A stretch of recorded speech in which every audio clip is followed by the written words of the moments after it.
আসসালামু আলাইকুম ওয়া রাহমাতুল্লাহি ওয়া বারাকাতুহু। ইয়াসির ম্যাথ কেয়ার একাডেমির স্পেশাল অনলাইন ম্যাথ প্রোগ্রামে তোমাদের সকলকে স্বাগতম।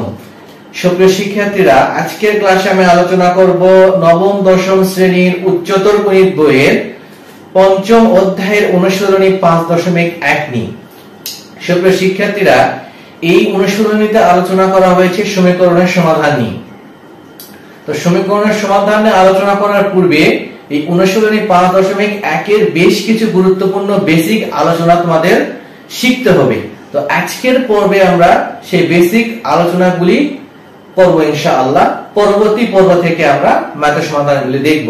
তো কেউ স্কিপ না করে শুরু থেকে শেষ পর্যন্ত আজকের ক্লাসটা দেখবে, কেননা আজকের ক্লাসে শেখানো বেসিকগুলি পরবর্তী ক্লাসগুলি থেকে করানো ম্যাথের সমাধানের জন্য আমাদেরকে কাজে দিবে। তো চলো আমি শুরু করছি আলোচনা। তো আমাদের এই বেসিক ধারণার শুরুতেই আমরা জানবো চলকটা আসলে কি। যদিও আমরা জেনারেল ম্যাথে এই বিষয়গুলি শিখে এসেছি, তারপরেও আমরা সংক্ষিপ্তভাবে ধারণা নিয়ে আমরা সামনে এগোবো। চলকটা আসলে কি? চলক হচ্ছে বাস্তব জীবনে অনির্দিষ্ট কোনো বস্তু, সংখ্যা বা বস্তু সমূহকে বোঝানোর জন্য x, y, z ইত্যাদি প্রতীক ব্যবহার করা হয়ে থাকে। এই সকল প্রতীক বা প্রতীক সমূহকে আমরা চলক বলে থাকি। প্রিয় শিক্ষার্থীরা, তোমাদের বোঝার সুবিধার্থে আমি আরো একবার বিষয়টি বলছি। বাস্তব জীবনে অনির্দিষ্ট কোনো বস্তু, সংখ্যা বা বস্তু সমূহকে বোঝানোর জন্য x, y, z ইত্যাদি প্রতীককে ব্যবহার করা হয়ে থাকে। এই সকল প্রতীক বা প্রতীক সমূহকে চলক বলে। তাহলে কোনগুলি চলক?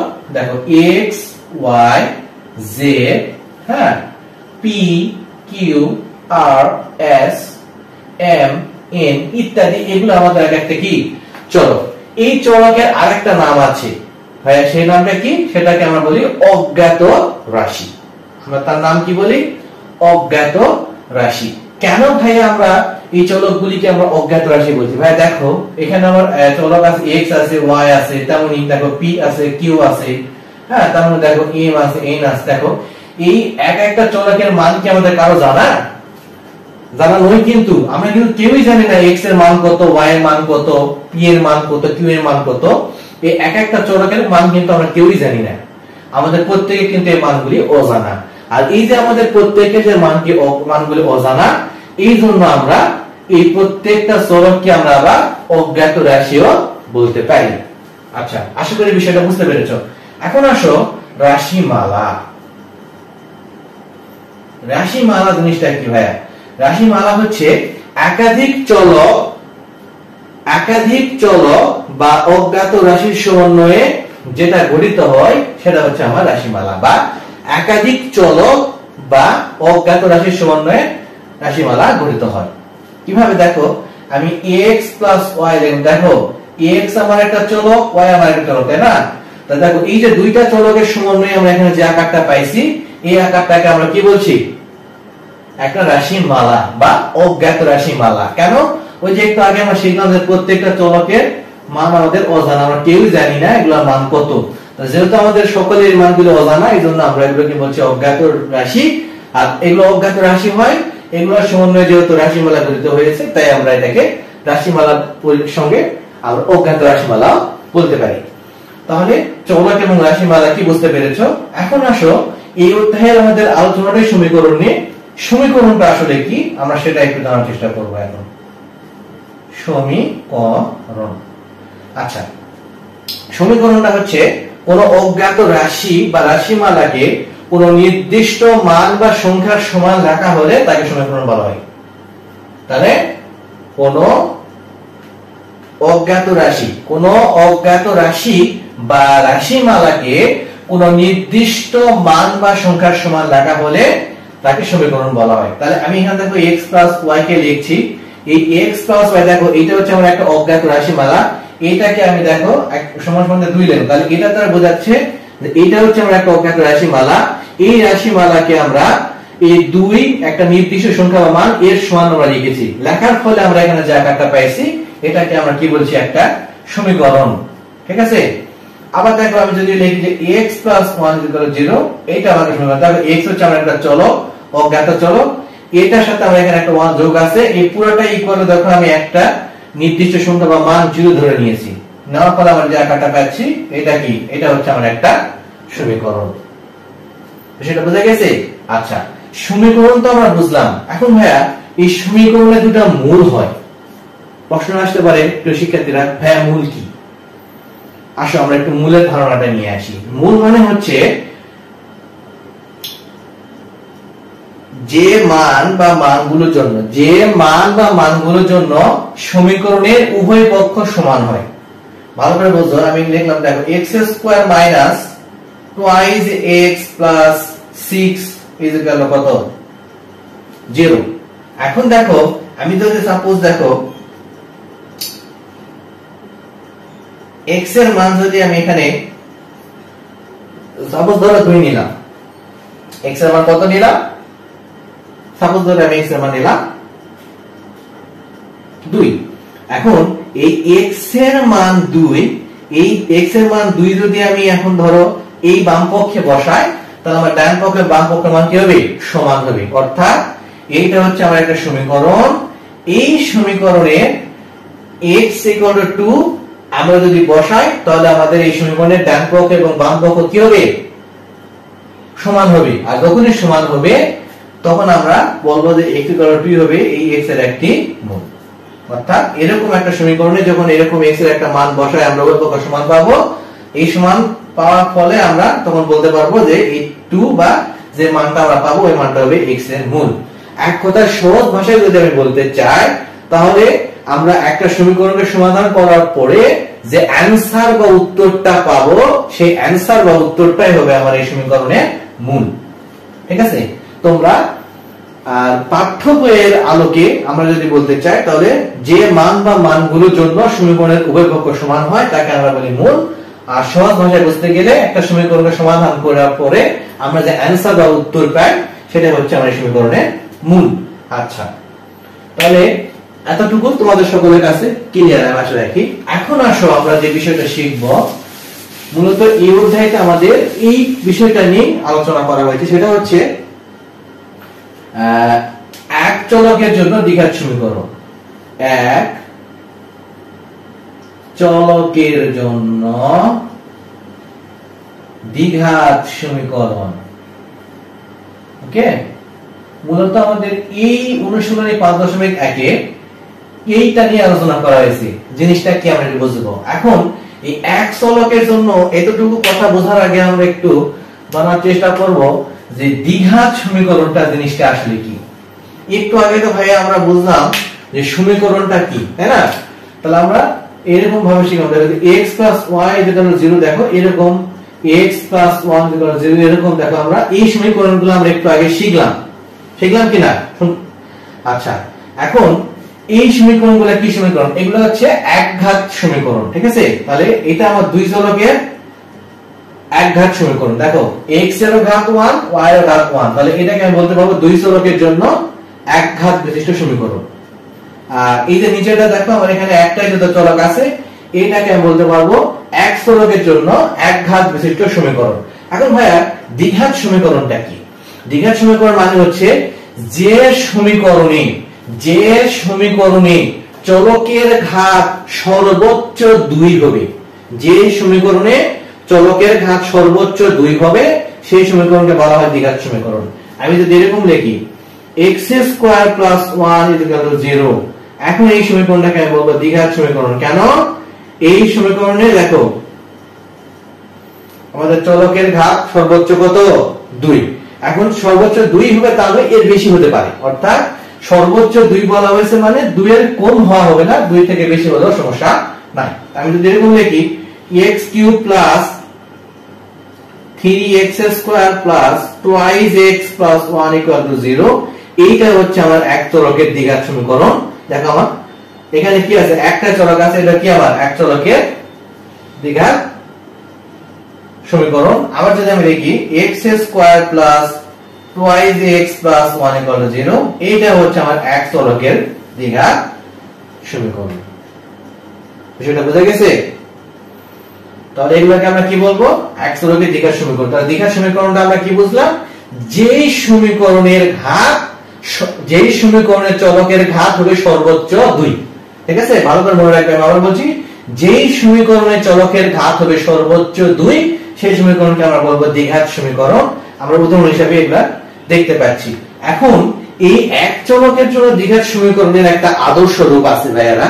এখন তোমাদের মনে প্রশ্ন আসতে পারে, ভাইয়া এই এক চলকের জন্য দ্বিঘাত সমীকরণের আদর্শ রূপ আবার কি জিনিস? দেখো আমরা সেই বিষয়টা একটু আলোচনা করার চেষ্টা করছি। দেখো আদর্শ রূপটা হচ্ছে যে এখান থেকে লিখি ax square plus bx plus c is equal to 0, যেখানে আমার a b c কি a b এবং c হচ্ছে বাস্তব, আর একটা হচ্ছে a নট ইকুয়াল টু 0, অর্থাৎ এই যে আমাদের এটা হচ্ছে আমাদের দেখো এক চলকের জন্য দ্বিঘাত সমীকরণের আদর্শ রূপ। আর এই এক চলকের জন্য দ্বিঘাত সমীকরণের এই আদর্শ রূপে আমরা কি বলতে দেখতে পাচ্ছি যে a b c হচ্ছে বাস্তব এবং এই a ইকুয়াল এটা কখনো আমাদের কি হবে না, 0 হবে না, a নট ইকুয়াল টু 0। আচ্ছা, এখন আমরা এই আদর্শ রূপটাকে প্রতিপাদন করব। দেখো এই আদর্শ রূপটাকে প্রতিপাদন করলে আমরা কি পাই সেটা আমরা দেখার চেষ্টা করব। এখন দেখো আমরা এটা এখানে থাক, পরের লাইনে দেখো আমরা প্রতিপাদন করছি, ভালো করে বোঝার চেষ্টা করবে। প্রথমে আমরা কি করব, দেখো উভয় পক্ষকে a দ্বারা গুণ করব। তাহলে উভয় পক্ষকে যদি a দ্বারা গুণ করি তাহলে কি হবে? আচ্ছা, আমরা কি করছি দেখো, আমি এটা করার আগে, প্রতিপাদন করার আগে আমি শুরু থেকে আরেকবার বলি। আমরা একটু আগে শিখলাম যে এক চলকের দ্বিঘাত সমীকরণ, অর্থাৎ দ্বিঘাত সমীকরণ মানে হচ্ছে যে সমীকরণের ঘাত সংখ্যা হচ্ছে, যে সমীকরণের চলকের ঘাত হচ্ছে সর্বোচ্চ 2 সেটাকে আমরা দ্বিঘাত সমীকরণ বলি। আর ওই সমীকরণের চলক একটা থাকে, আমরা তাকে বলছি এক চলকের জন্য দ্বিঘাত সমীকরণ। আর এই এক চলকের জন্য দ্বিঘাত সমীকরণের একটা আদর্শ রূপ হচ্ছে ax square plus bx plus c equal to 0। তাহলে এই আদর্শ রূপে a b এবং c হচ্ছে বাস্তব, আর a নট ইকুয়াল টু 0 মানে a কখনো 0 হবে না। আচ্ছা, এতটুকু যদি তোমরা সবাই বুঝে থাকো, এখন আমরা কি করব, এই যে এক চলকের জন্য দ্বিঘাত সমীকরণের যে আদর্শ রূপ এটাকে আমরা প্রতিপাদন করব। ঠিক আছে, এই প্রতিপাদনটা তোমাদের পরীক্ষায় আসে, তাই অবশ্যই ভালো করে দেখো এবং বোঝার চেষ্টা করো। তাহলে আমরা কি করব, প্রথমে হচ্ছে এই যে এই পুরা আদর্শ রূপে দুই পক্ষকে আমরা a দ্বারা গুণ করব। তাহলে প্রথমে দেখো কি পাবো, a square x square plus, দেখো আমি এখানে যদি a দ্বারা গুণ করি, একটা a আছে আর একটা যদি গুণ করি তাহলে a স্কয়ার হবে, সঙ্গে x স্কয়ার কোন অবস্থায় আছে। তাহলে এখানে bx আছে লিখবো, আমি a দ্বারা গুণ করছি আগে একটা a লিখে দিব, প্লাস c থাকবে, আমি যদি a দ্বারা গুণ করছি আগে একটা a থাকবে, আর 0 এর সাথে a গুণ করলে 0 হয়। তাহলে এখানে লিখে দিতে হবে উভয় পক্ষকে a দ্বারা গুণ করে, ওকে, গুণ করি। আচ্ছা, এখন দেখো আমরা এখানে সূত্র পেলাবো। দেখো এই ax, দেখো এই ax কে যদি আমি করব a করব না, তাহলে আমার এখানে দেখো কি আসলো, a স্কয়ার প্লাস 2ab। তাহলে আমি এখানে একটা 2 নিয়ে আসব। তাহলে আমার এখানে a কত হবে, দেখো ax, এই তো। আচ্ছা ভাইয়া, এখানে তো 2 নিয়ে আসলাম, আমাদের এখানে 2 না, 2টাকে আউট করতে হবে। আচ্ছা ভাইয়া, আবার b কেও রাখতে হবে। আমি তো এখানে লিখে দিতে যে b ভাগ 2 যদি আমি লিখি, খেয়াল করো ax, দেখো এখানে ax আছে, আমি উপরে স্কয়ার দিলাম, দিয়ে আমি এটাকে a কল্পনা করলাম, স্কয়ার হলো, প্লাস আমি যেহেতু সূত্র ভাঙাচ্ছি সেজন্য আমি এখানে একটা 2 নিয়ে আসলাম। আর দেখো এই যে a bx এর, যেহেতু ax কে আমি a ধরেছি, তাহলে 2 এর পরে আমি ax কে লিখলাম। এখন ভাইয়া এই 2 তো আমি এক্সট্রা নিয়ে আসছি, তাই না, এই 2 কে আমাকে আউট করতে হবে। এখন দেখো আবার এখানে একটা b আছে, b কেও রাখতে হবে। তাহলে আমি যদি এখানে b ভাগ 2 লিখি, তাহলে দেখো a2 কেটে গেল, a bx কিন্তু ঠিকই থেকে গেল, তাই না। আচ্ছা, এখন দেখো আমি এখানে কি লিখবো, যে এখানে লিখে দিলাম 20। আচ্ছা, আমি এখানে লিখবো যে b ভাগ 2। দেখো 2 এটাকে আমি a ধরলাম, এই b ভাগ 2 কে আমি b ধরলাম, তাহলে এটা পুরো স্কয়ার। দেখো ভাই এই নেক্সটটা আমি ব্যাকটি লিখেছি, আমি তো এখানে এখন এটা লিখে দেই। দেখো তাহলে এটা লেখার ফলে কি হলো, দেখো আমার এখানে a স্কয়ার x স্কয়ার থেকে গেল, a2 কেটে যায়, a b থেকে গেল। দেখো আমি এটা ব্যাকটি লিখেছি, আগে প্লাস আছে মাইনাস আছে, তাহলে প্লাস মাইনাস কেটে গেল, ওটা থাকলো না। আর এর সাথে যেটা আমার এখানে ac আছে, আমি ac লিখে দাও ইকুয়াল টু 0, এই তো। আচ্ছা এখন দেখো তো ভাইয়া এতটুকুর দিকে একটু খেয়াল করো, তোমরা সবাই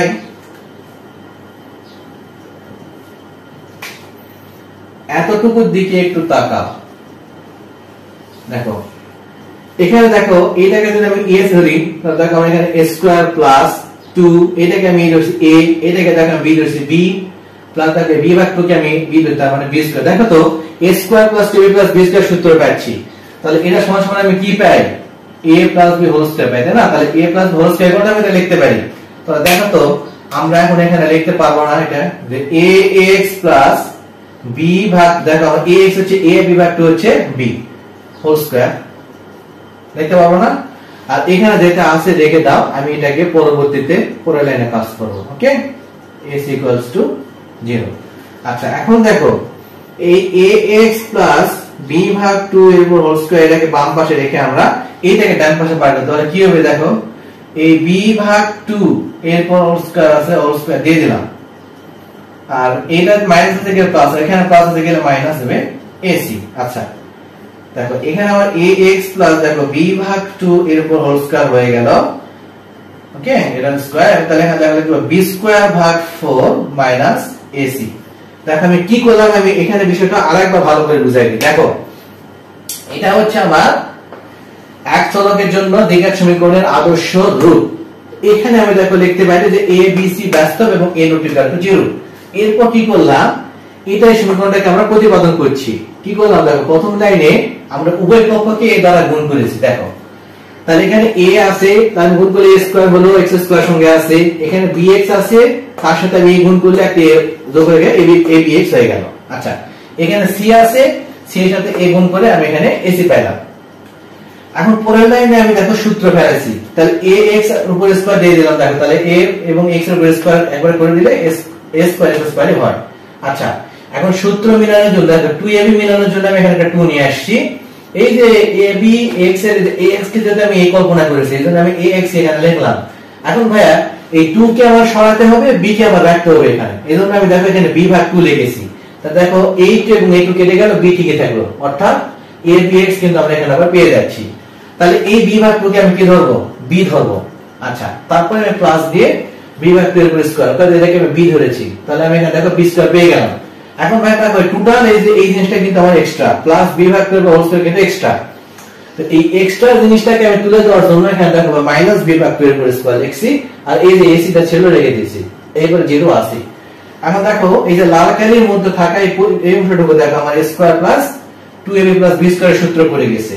তাহলে এটা সমান সমান রাখতে হবে a plus b whole square.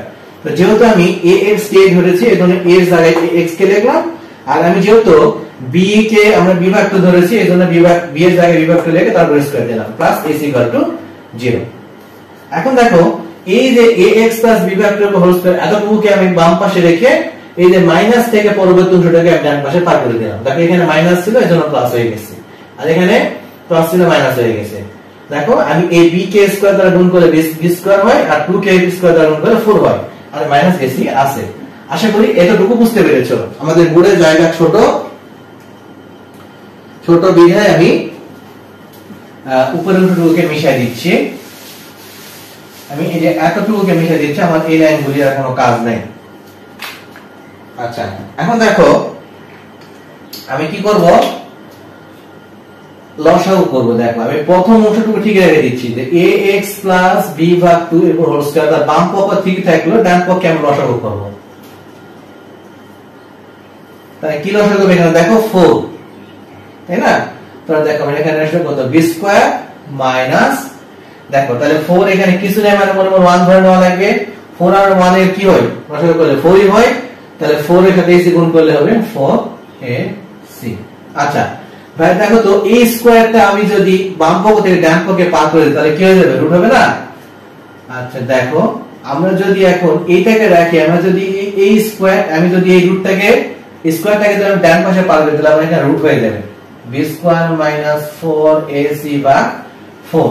আমি এই স্কয়ারটাকে যদি বাম পাশে পার করে ডান পাশে পার করলাম, আমি রুট পেলাম, এই রুটটাকে আমাকে দিতে হবে একটা প্লাস মাইনাস, তাহলে plus minus root over b square minus 4ac ভাগ 4। এইটা যদি আমি এবার নিয়ে আসি, তাহলে b স্কয়ার হয়ে যাবে b স্কয়ার মাইনাস 4ac ভাগ 4 থাকবে। আশা করি বুঝতে পেরেছো। এখন দেখো এই ax প্লাস b ভাগ 2 আমি রেখে দিচ্ছি, প্লাস মাইনাস দেখো এখন এখানে আমি এই লবে শুধু আমি এই রুটটা রাখবো। কেন? দেখো 4 কিন্তু একটা পূর্ণবর্গ সংখ্যা, এর উপর রুট করলে কি হয়? 2 হয়। বুঝতে পারছো? দেখো ax প্লাস b ভাগ 2 আমি রেখে দিচ্ছি, ax প্লাস আমি x কে রেখে দিচ্ছি। দেখো আমি এই লাইনটা দেখো ভালো করে বুঝো, আমি ax কে রেখে দিলাম বাম পাশে, রেখে দিয়ে এখানে প্লাস মাইনাস থাকলোই। হ্যাঁ, আচ্ছা আমি এখানে দেখো ax কে রেখে দিলাম, আমি এই যে b ভাগ 2 এটাকে আমি এই পাশে নিয়ে যাব, তাহলে কি করব? এখানে মাইনাস b ভাগ 2, এখানে প্লাস মাইনাস দাও, এখানে তারপর দেখো কি আছে? b স্কয়ার মাইনাস 4ac ভাগ 2 আছে, এই তো এটা আছে তো। আচ্ছা এইখানে দেখো আমরা 2 লসাগু করব। আমি এখানে কি করব দেখো, নিচে লাইনে দিচ্ছি, এখানে দেখো আমরা কি করলাম, ax এর সাথে দেখো b ভাগ 2 যোগ অবস্থায় ছিল, এই পারে গেছে এখানে বিয়োগ হয়ে গেছে, দেখো আগে মাইনাস আছে। আচ্ছা ax কে আমি রেখে দিচ্ছি, আমি এখানে কি করব? 2 লসাগু করব। লসাগু করলে কত হবে? এখানে মাইনাস b হবে, এখানে প্লাস মাইনাস হবে, এখানে root over b square minus 4ac হবে। ওকে, দা এখানে কিছু না, দেখো আমরা কি করলাম, মানে 2 কে লসাগু করে দিলাম, দেখো এখানে 2 আছে, এখানে লসাগু করলে দেখো এখানে মাইনাস b থাকলে এখানে প্লাস মাইনাস থাকলে root over b square minus 4ac হয়ে গেল। এখন আমি x এর মান যদি বের করব, x টাকে এই পাশে রেখে দিয়ে যদি আমি এটাকে বের করে দেই, তাহলে a 2 এর সাথে গুণ হয়ে যাবে, তাহলে minus b plus minus root over b square minus 4ac ভাগ 2।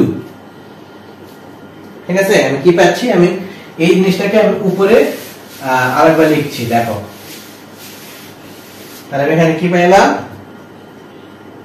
x equals to minus b plus minus root over b square minus 4ac ভাগ 2। আচ্ছা এইখানে এখন একটা জিনিস খেয়াল করো, এইখানে দেখো এই যে রুটের মধ্যে যে b স্কয়ার মাইনাস 4ac আছে না, কোথায় আছে এটা? এই যে দেখো রুটের মধ্যে, এইটাকে আমরা বলছি এই সমীকরণের নিশ্চয়ক। কি বলছি? নিশ্চয়ক। কেন এটাকে আমরা নিশ্চয়ক বলছি? এই রুটের মধ্যে যে b স্কয়ার মাইনাস 4ac আছে, এইটার উপরে আমরা নির্ভর করবে কি? এইটার উপর কি নির্ভর করবে? এই সমীকরণের মূলদ্বয়ের ধরন এবং প্রকৃতি।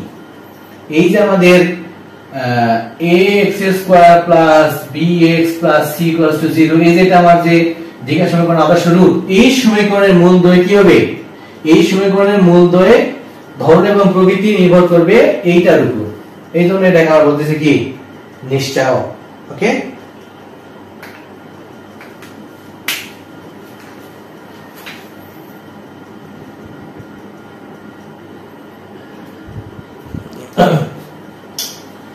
সুপ্রিয় শিক্ষার্থীরা দেখো আমরা এই যে আদর্শ সমীকরণটাকে প্রতিপাদন ax square plus bx plus c, এটা হচ্ছে আমার এক চলকের দ্বিঘাত সমীকরণ, এর দ্বিঘাত এর আদর্শ সমীকরণের আদর্শ রূপ। এই আদর্শ রূপকে প্রতিপাদন করে আমরা এই আকারটা পাইছি। আমরা এই অধ্যায়ে যে সমীকরণের সমাধানগুলি করব, প্রত্যেকটা সমাধানে আমার এই সূত্রটা প্রয়োগ করতে হবে। তাহলে আমরা এই যে দ্বিঘাত সমীকরণের আদর্শ রূপ, এই আদর্শ রূপটা প্রতিপাদন করে আমরা যে আকারটা পাইছি, এইটা প্রয়োগ করে আমরা কি পাবো?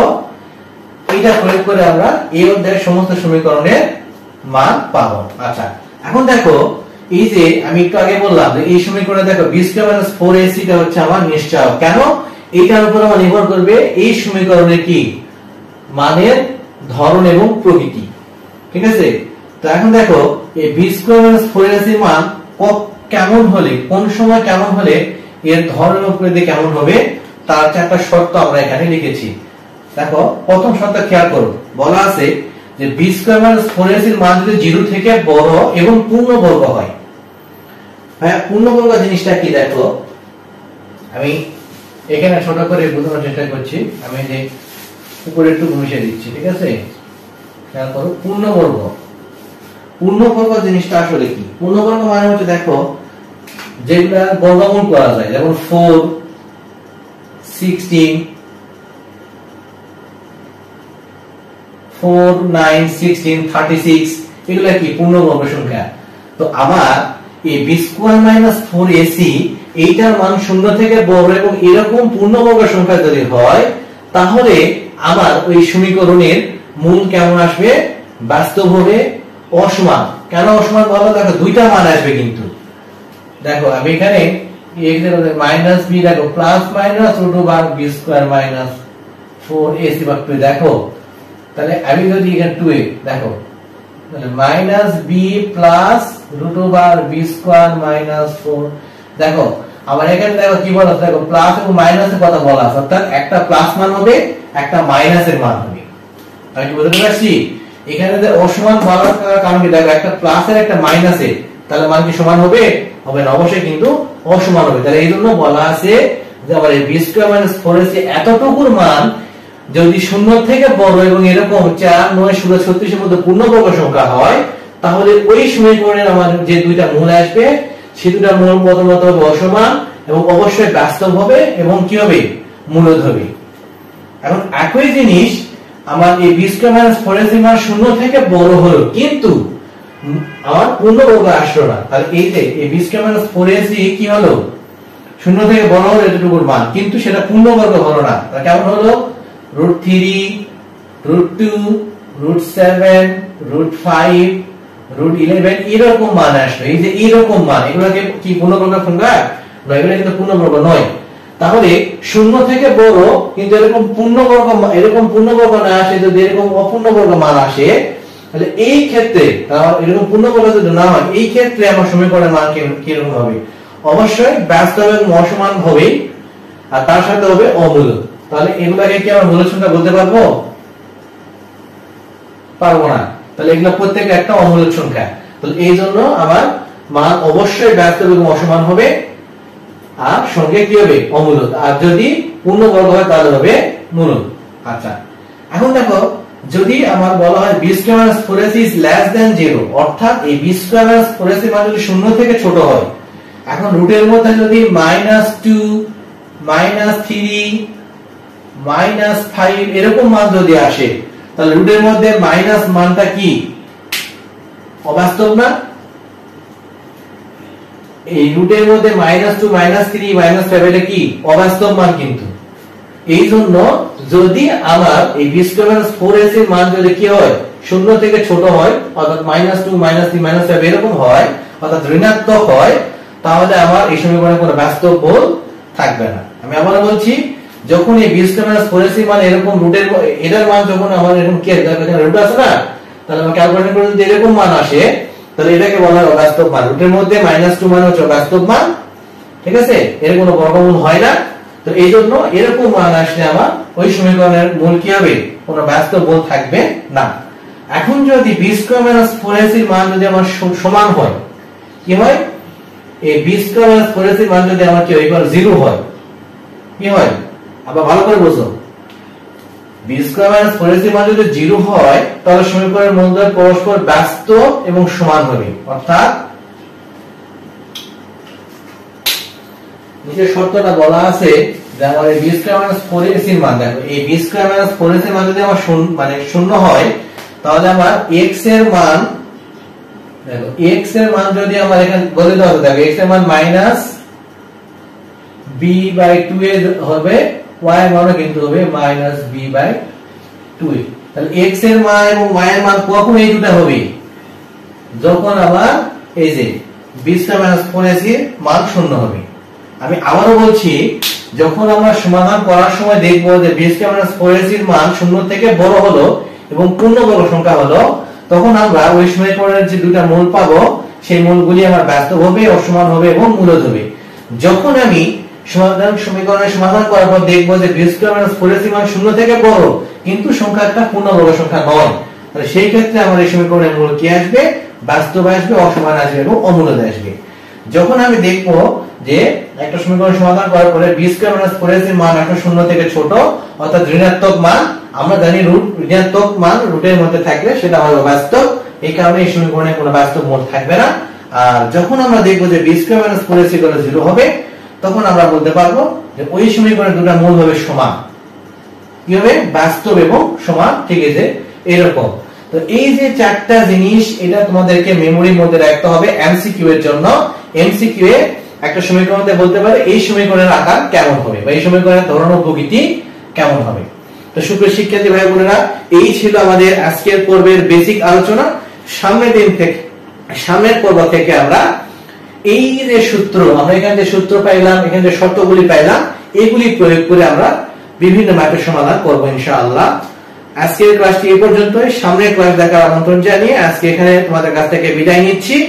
বিদায় নেওয়ার পূর্বে তোমাদের কাছে ছোট্ট রিকোয়েস্ট, এই ক্লাসটি যে যেখান থেকে দেখেছো বেশি বেশি করে শেয়ার করে দিবে এবং ক্লাসটি তোমাদের কাছে কেমন লেগেছে অবশ্যই কমেন্ট সেকশনে একটা ছোট্ট কমেন্টের মাধ্যমে জানিয়ে যাবে। ধন্যবাদ। আসসালামু আলাইকুম ওয়া রাহমাতুল্লাহি ওয়া বারাকাতুহু।